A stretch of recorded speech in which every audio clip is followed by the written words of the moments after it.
The Nintendo DS, one of the platforms that most defined my youth.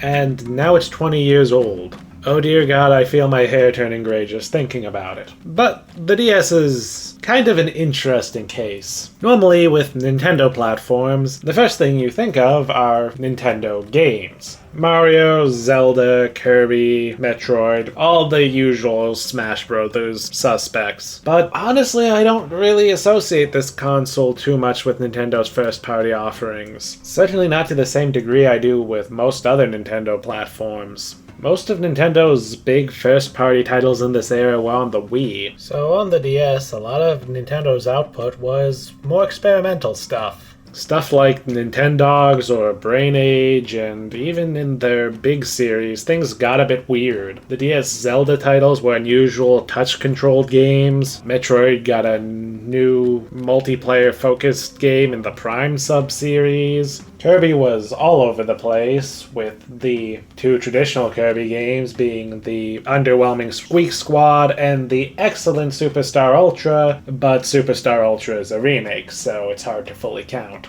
Even the handful of really big-name titles on the DS, stuff like New Super Mario Bros., Mario Kart DS, and Animal Crossing Wild World, these all have direct parallels later on the Nintendo Wii, suggesting that yeah, and maybe even Nintendo viewed it more for, like, trial runs and experimentation than anything else. And I do actually appreciate this, especially when it's not like these series were hurting for more standard games thanks to the Wii, but it did leave a sort of vacuum in the perception of the DS. So instead of Nintendo games, for me at least, the DS was defined by RPGs, at a time when I was falling in love with the genre. And also during the age where Japanese RPGs were starting to fade and disappear from the limelight a bit.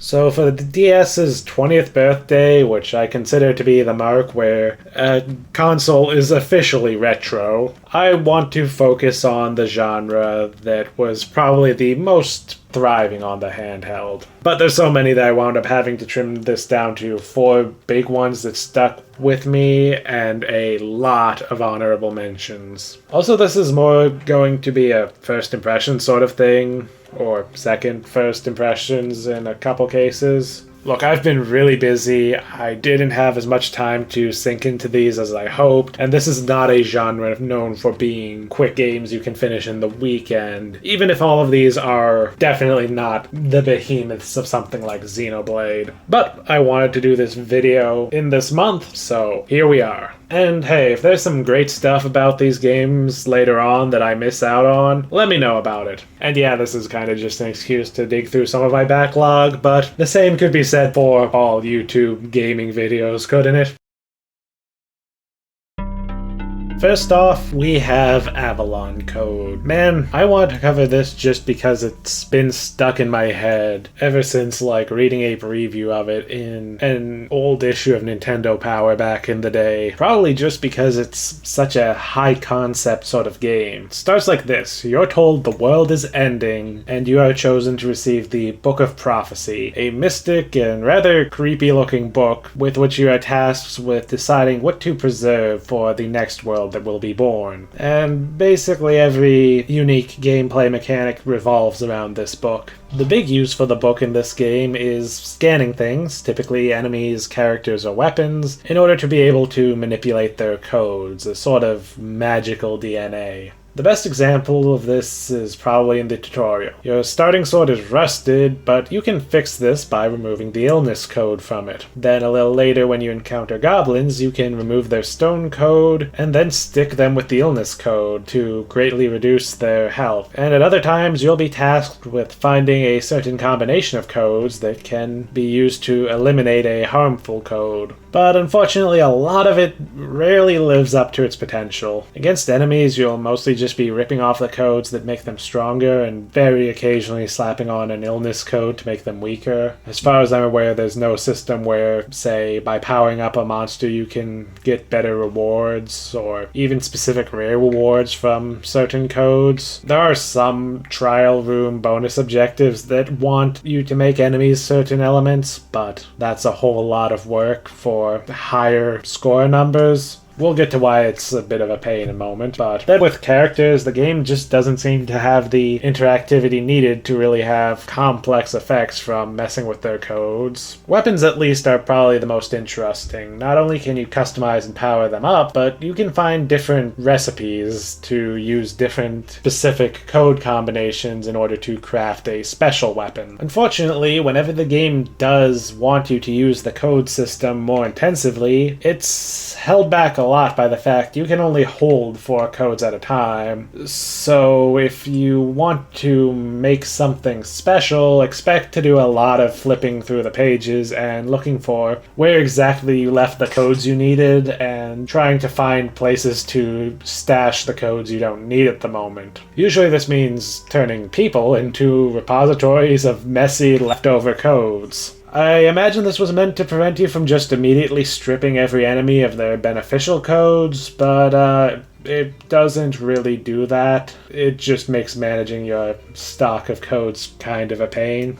And this all just gets worse when the game wants you to do something specific, like changing your weapon to a certain element because you have to hit some arbitrary colored switches. Not only do you need to dig around for the codes you need, but every code you add or remove will come with a bit of an animation, which makes the process far slower and more tedious, especially when it requires a lot of changes in short order, or when you're trying to radically change the codes on something. Still, the idea at least is promising, and when you do use the book in a clever way, it is quite fun. The other main use for the book is recording information to increase its level and unlock visions of events that you can then go trigger. Adding characters, monsters, and items to the book is one way to level up, but you can also record areas into it. The book functions as your map, and every zone has a number of hidden secrets to find to fill out the book. Sometimes finding all the secrets in an area will even reward you with usually a tablet containing a recipe for some sort of special item. Unfortunately, finding these secrets usually just amount to mashing A on everything. A lot of the secrets are hidden on completely unassuming random background objects, usually ones that are identical to a number of other objects on the same screen. So while I like the idea of being encouraged to explore and record more of the world, and I think this system would work amazingly if this was a first-person game with an emphasis on exploration, something like the Deus Ex series or a Bethesda game, ultimately this isn't exploring and paying attention to your surroundings, it's just tediously checking every rock to see if it has a bit of text on it. Oh, and once you unlock a certain ability, every time you press A in a combat area, you'll stop and do this little special attack animation, so you can't even run around mashing interact on everything like your secret hunting in Doom. More positively though, it also replaces all your inventory stuff with some interesting results.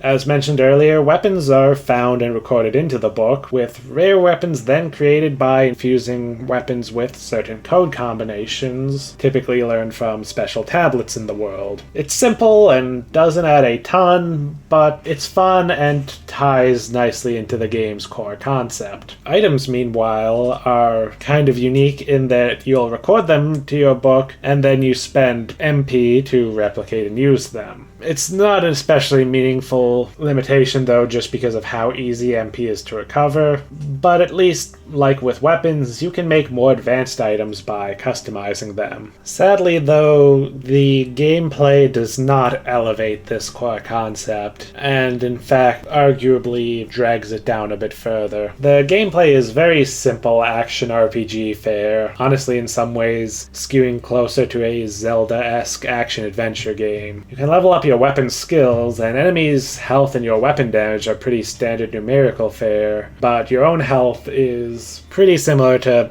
how hearts are in Zelda. You don't get a lot of it, but enemies deal appropriately small damage.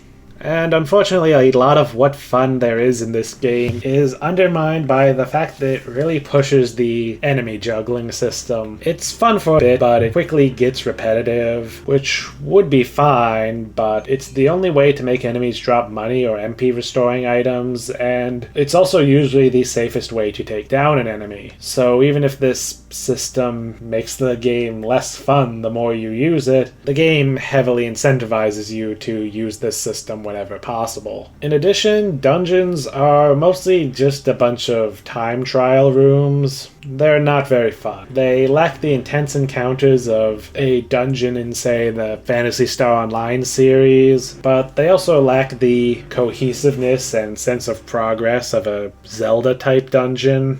Man, this just isn't as strong of a start to this video as I would have hoped, huh? This is a 10 out of 10 core concept, but with a 5 out of 10 execution with mediocre bolted-on action RPG-ish gameplay. I feel like this game's ideas would be better off on an adventure game with minimalistic combat. Or, hell, I mentioned Deus Ex. What about a first-person immersive sim with a modified version of these book and code mechanics? So I guess I recommend this game specifically to indie devs who want to make an immersive sim but need ideas, and general fans of interesting and unique mechanics. If you're just looking for a good gameplay experience, yeah, you gotta look elsewhere for it. I found myself burning out pretty quickly once the novelty wore off. So yeah, a bit of a letdown to start this list off, but let's see what's next. Maybe it'll be something a little more special. Next, we have Contact, an eccentric little game by Grasshopper Manufacture. It stuck in my head for just being kinda weird. Here you play as, well, yourself. Sort of. You communicate with the game world through your DS. The character you direct, though, is a boy named Terry, who ends up helping out a strange professor after the latter's spaceship crash lands in front of him. There's a strangely uncanny feeling that follows throughout the game, starting from the very beginning, where the professor and his ship have a starkly different art style than anything else. Then things only get more worrying as you get drawn into conspiracies.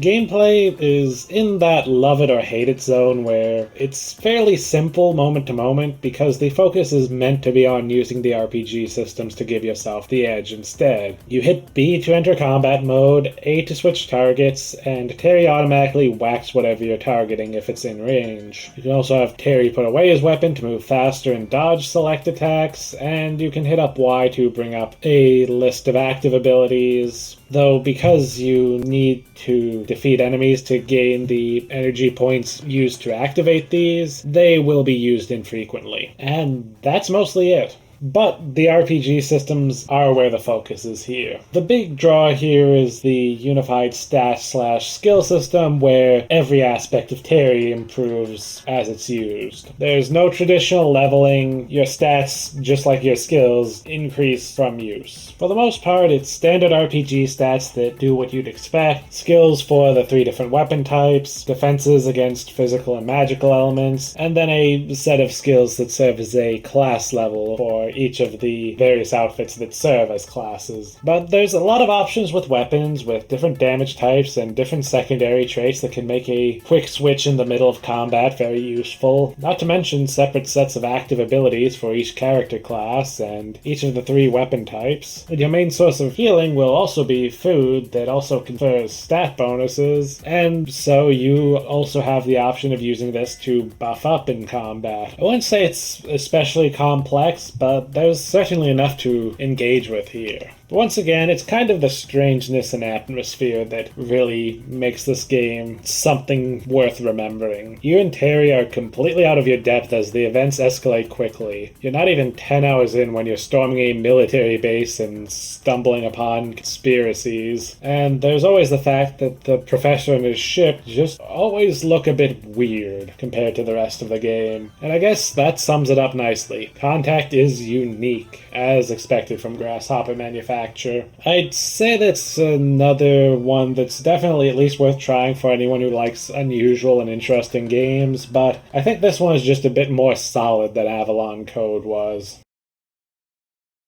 For our third game of focus, we have Nostalgia, known in Japan by the much more poetic title Nostalgia no Kaze, or Winds of Nostalgia, which is best described as a remake of a Super NES RPG that never existed. Despite not actually being a remake of anything, this appropriately titled RPG feels like it could have been a game on the SNES, helped along by the fact that it shares a console with remakes of SNES RPG legends such as Chrono Trigger, Dragon Quest, and Final Fantasy, and heck, even the visual style reminds me a lot of the Final Fantasy 3 and 4 remakes. Nostalgia's main thing is the way it leans into its steampunk setting, a bit before the modern popularized version of steampunk took off, so it's a little bit more grounded feeling, pretty straightforwardly Victorian-era stuff with some higher technology like airships. And the airship here is one of the main attractions. You get it very early on, and in fact you only navigate the world map via the airship. Heck, there's even a unique modified battle system for airship battles. You have one shared health bar for the entire ship, and statuses affect everyone, but every character gets their own turn with their particular weapons, which also gives each character a unique special action in addition to the MP consuming skills, plus some additional mechanics based around the enemy's position relative to your ship. Though one side effect of this focus on airship travel is that the world ends up feeling very sparse. Typically you get just one major metropolis and one smaller town per continent. It feels rather strange right from the get-go when most of Europe is just effectively flyover country, but at the very least, similar to fellow airship-centric RPG Skies of Arcadia, there are various discoveries around the world map to make, which does help keep the feeling of adventure going, even as the world itself feels rather sparse. Unfortunately, once you get off your airship, the regular combat is incredibly standard turn-based RPG fare. Very competently done, but very, very standard. It's the kind of stuff that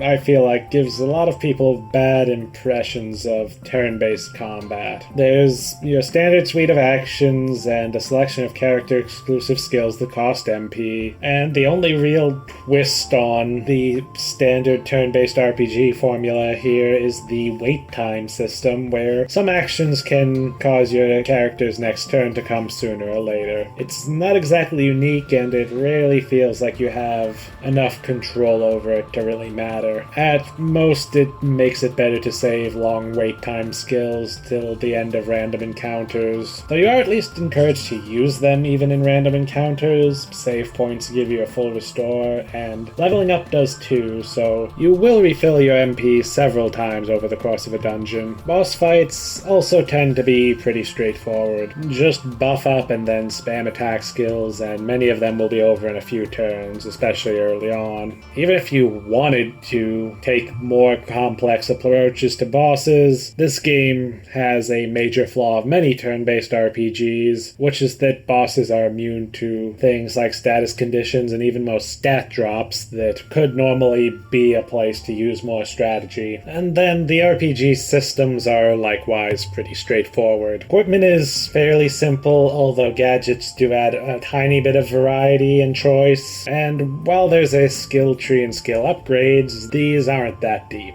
There are side quests, but they tend to be fairly basic stuff that mostly just amounts to go run this dungeon you just completed again, and these are made more tedious because you can only take on one at a time. So overall, Nostalgia's name is pretty much its mission statement. It's nostalgic, a comfort food RPG. It's not quite mindless, the game asks enough of you to keep you engaged, but it doesn't go too far beyond that. It's not gonna wow you or show you much new, and certainly won't make you rethink your opinion on this sort of turn-based RPG. If I'm more inclined to be cynical, I might assume that it's a bit of that post-Golden Age issue where it feels like many developers stopped understanding the whys of Japanese RPGs and just started copying elements without capturing what made them engaging. But there's just too much care put in this game for me to believe this. While I'd prefer a more complex or strategic RPG, this is nonetheless still a top-tier game among this style of RPG. It's just not the kind of thing I can justify putting as much of my own time into. I will say, though, I love the game's artwork.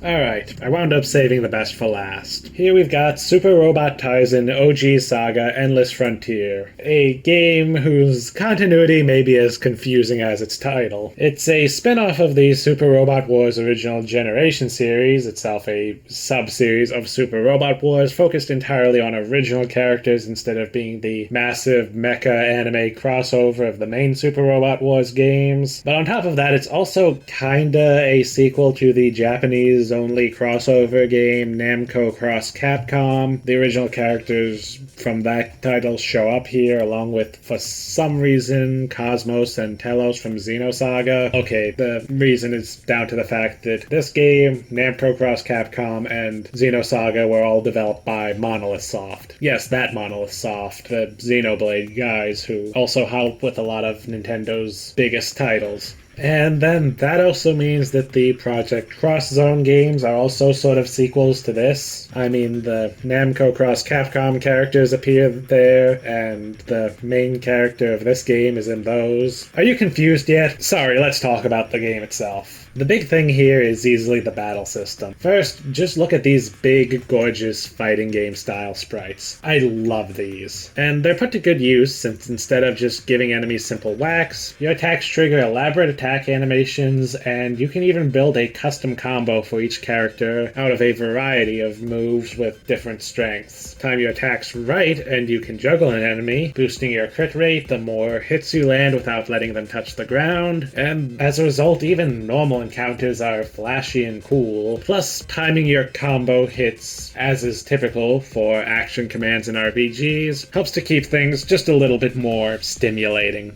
And while these long animations could result in battles feeling long and tedious when you have to watch these animations every time, the game is thoughtfully designed to nip this problem in the bud. Where this slows things down, other elements speed things up. Firstly, there's the way battles themselves are handled. To make up for the long period spent watching these animations, enemies go down pretty quickly unless it's a boss fight. Often throughout the game, you'll be able to win a fight in a single round. Also, the encounter rate is quite low, to the point where I sometimes wonder if a room has encounters at all. It's rare to see more than one or two random encounters a room, unless it's a long and elaborate one or you just spend a lot of time meandering. Then there's also systems in battles to keep your momentum going. Items and spirit commands, which are support magic, don't consume a character's turn, so you can buff up, heal, and go to town all in one turn. And when performing normal combos on an enemy, if one of your characters is next in the turn order, you can hit a button to have the next character jump in and immediately start their combo. Not only does this speed things up by letting you focus down an enemy without having to select each attack individually, but the game even rewards it, though doing this does rob the following character of their chance to use spirits, so it's a choice that does require some thought at times. Lastly, level ups are fairly frequent and come with a full hit point and spirit point restore for the character, so you're very much encouraged to just blast through dungeons in a single trip without worrying about resources or fleeing back to town. The battle system isn't flawless, though. It puts its best foot forward with its combo system, but that makes other elements that aren't as great stand out. Surprisingly, there's no form of active defense here. Enemies have cool attack animations, but you're mostly just stuck standing there and taking it. And because they have their own combos they perform, it sometimes feels rather arbitrary and random just how much damage you can take. You can also only set one custom combo per character. You can change it at any time through the battle menu, but this is a little tedious if you want to really make the most of the fact that you could tune your combos for different specialties. And lastly, sometimes the combo physics can be annoying. Sometimes a heavy enemy will fall right through your attacks and hit the ground. Annoying if this only broke your combo, but against enemies with shields they can instantly recover these upon landing, causing you to lose a lot of damage as you have to break it all over again. Or even worse is when, as the game goes on, you'll see enemies trigger emergency evasion, which instantly ends your combo if they hit the ground, which is fine as a mechanic in theory, but infuriating when there's nothing you could have done to keep them from hitting the ground, especially when it causes you to totally waste a character's turn to a failed chain attack or leads to a counterattack. That said, while I do list a fair number of gripes about the combat system here, there is a sequel, and from what I read, it does seem to do a lot of stuff to improve the combat further and address these flaws, but that'll have to wait for another video. Maybe one exclusively dedicated to fan-translated DS games. Overall, this really feels like a Golden Age RPG, even if at this point the Japanese RPG genre was well out of that Golden Age. It takes established RPG conventions, implements them in a way that shows clear understanding of why these are conventions, and then adds plenty of its own ideas. Between its quality and being a relatively brisk game, this is one title on this list that I guarantee I will actually finish, rather than just leaving as a first impression. And okay, this is an extra bit recorded later, but I did finish the game. It remained pretty solid, although I do think it becomes a bit less interesting towards the late game in the last 10 hours or so. There's just not a ton of variety or strategy to the fights, so it does become a little repetitive as things go on, and the late game throws a lot of bosses at you. And without much variety, these fights are kind of just slogs where you have to slowly chip away at the boss's health, and their frequency just lends the late game a bit of tedium. I still recommend it overall though, and I still think it's probably the best game on this list, but it does fade a little when the excitement of everything being new wears off. But that was only 4 games. Hardly enough to define a console, right? Well, yeah, right. Time for the lightning round. Sorry, lightning rounds. Oh, and also I will note that because I'm covering so many games in this bonus section, I'm just going to reuse footage from the 4 main games here. First, there's some of the games that I would have covered if I had infinite time. There's Ragnarok DS. Yes, Ragnarok is in Ragnarok Online. There's Luminous Arc 1 and 2, strategy RPGs that I mostly remember because a friend of mine was really into them at the time. Radiant Historia, which I recall seemed to be pretty popular at the time, but ultimately wound up forgotten. There's Infinite Space, a space opera RPG that I really loved but never did get around to beating, despite starting it 2 or 3 times. And also one of the very first titles by fucking Platinum Games, notable for its story and for its rather involved ship customization. There's Sands of Destruction, which is one I remember a lot from Nintendo Power, but that I never played. Oh, and we can't really talk about DS RPGs without mentioning The World Ends With You, which is a very well-regarded cult classic that even got a remake for the Switch. Then we've got some games that are definitely worth talking about, but I feel like they need context from the rest of the series they're a part of for me to really be able to do anything interesting with these. Let's see. Lufia 2 got a weird action RPG remake, which I know a lot of people really didn't like. I couldn't say as I've only played the remake, but I know the Lufia games are an interesting cult classic series. There's Golden Sun Dark Dawn, a sequel to the GBA cult classic Golden Sun duology.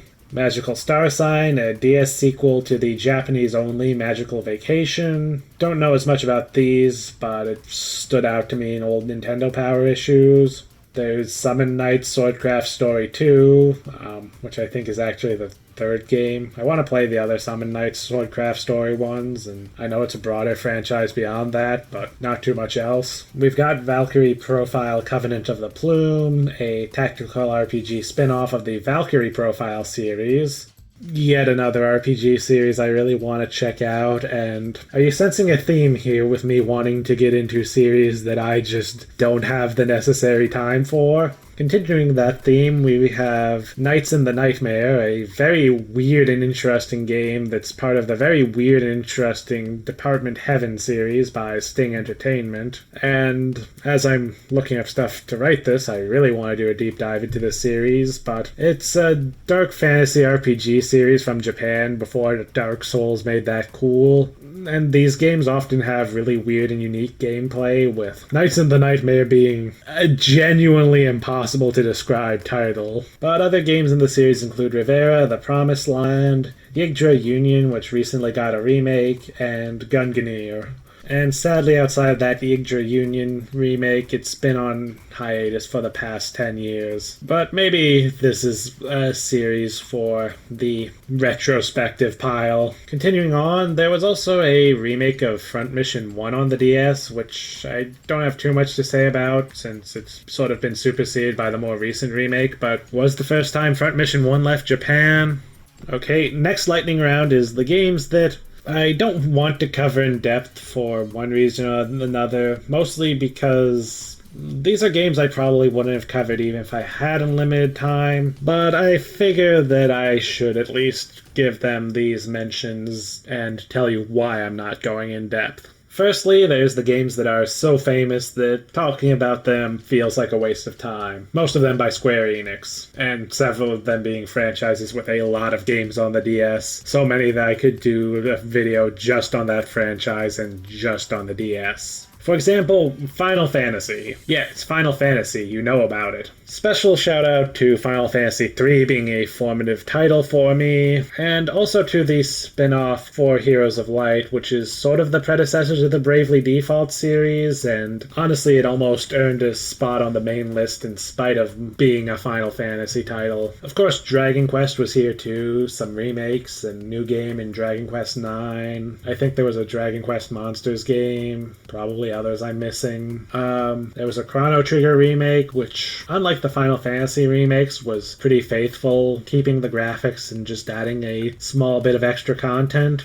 The Mana series got Children of Mana and Heroes of Mana. There was a Kingdom Hearts game, some Shin Megami Tensei games, I think at least 3. Yeah, there was a lot of stuff from big names on this console that, I just don't feel like it's worth dedicating time to over the more obscure stuff.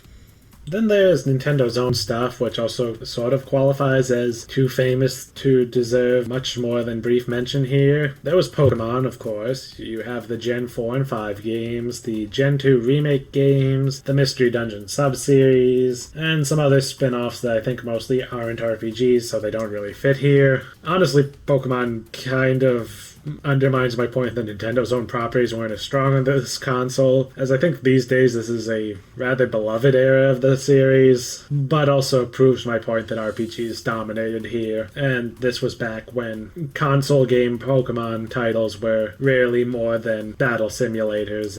Then we have the Mario & Luigi series with Partners in Time, which isn't the best regarded in the series, and then Bowser's Inside Story, which I think is the best regarded in the series. And of course, when it comes to Nintendo and RPGs, you have to bring up Fire Emblem, though it only got remakes, oddly enough. One was a remake of the first game, and the other was a remake of the first game's direct sequel, and that second one, the remake didn't leave Japan, but the first one did, and it finally gave people outside of Japan the chance to play the game that Martha guy in Smash Brothers is from. And lastly, we've got games that I want to give their own retrospectives. First, there's the Etrian Odyssey series, which is very special to me, and I want to give the treatment they deserve. And at the same time, it's also harder for me to recommend because while the DS trilogy are available via a modern remake, those are also some of the less approachable titles, which I suppose does at least illustrate one of the reasons why Japanese RPGs, an often somewhat niche genre, were able to find a home here. because they can even be niche within that niche, and the low production costs mean that they can still get made. Then there's the Rune Factory spin-off of Harvest Moon, which I'm already doing retrospectives on. Well, I've done one, and while I know it's continued on and also received Wii games contemporary with the DS titles, Rune Factory is predominantly a DS series in my mind. Then there's Phantasy Star Zero, which, yeah, I'm also working on the Phantasy Star Online series retrospectives, and in fact it's kind of my main thing on this channel, to the point where, yeah, you're probably here because you're waiting for me to make my next Phantasy Star video. But yeah, Phantasy Star Zero will get its own installment in that series, probably sometime next year. Oh, and if Custom Robo counts as an action RPG series, well, there's Custom Robo Arena, which is the closest to being an RPG here, and I already did a retrospective on that whole franchise. Whew. Can you see why I associate the DS with this genre? There's so many goddamn games here, and I love it. I'm guessing the reason for this was the DS being at the perfect level of hardware power. Enough to run high-quality 2D and some simple 3D, but not so powerful it raises the expectations too high. After all, these sorts of Japanese RPGs seem to struggle with adapting to the increased expectations of HD development. Not to mention, at the time, there was a growing distaste for Japanese games, and especially Japanese RPGs, which kind of kept them from riding the rise in popularity of video games as a whole. And on top of that, Western RPGs were ascendant during this time, making Japanese RPGs increasingly niche. So when the 7th gen consoles weren't the best place for these sorts of games, handhelds picked up the slack, with both the DS and the PlayStation Portable having quite a few.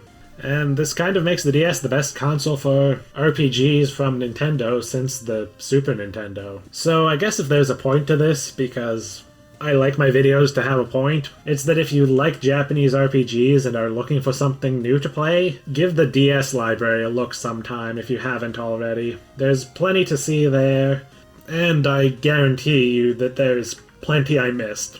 Hell, I know there are. I had to start culling the lists at some point. And browsing any list of DS games is bound to turn up some rather obscure ones. Not to mention I kept this to stuff that released in English, and I could do a whole other video on Japanese-only DS RPGs with fan translations. So, yeah, here's the part where I turn it over to you. What are some of your favorite DS RPGs? And for that matter, do you share my view that the DS is primarily dominated by Japanese RPGs, or is there another genre where you have stronger memories in connection with the system? Let me know in the comments below, but this is Mikhail, signing off.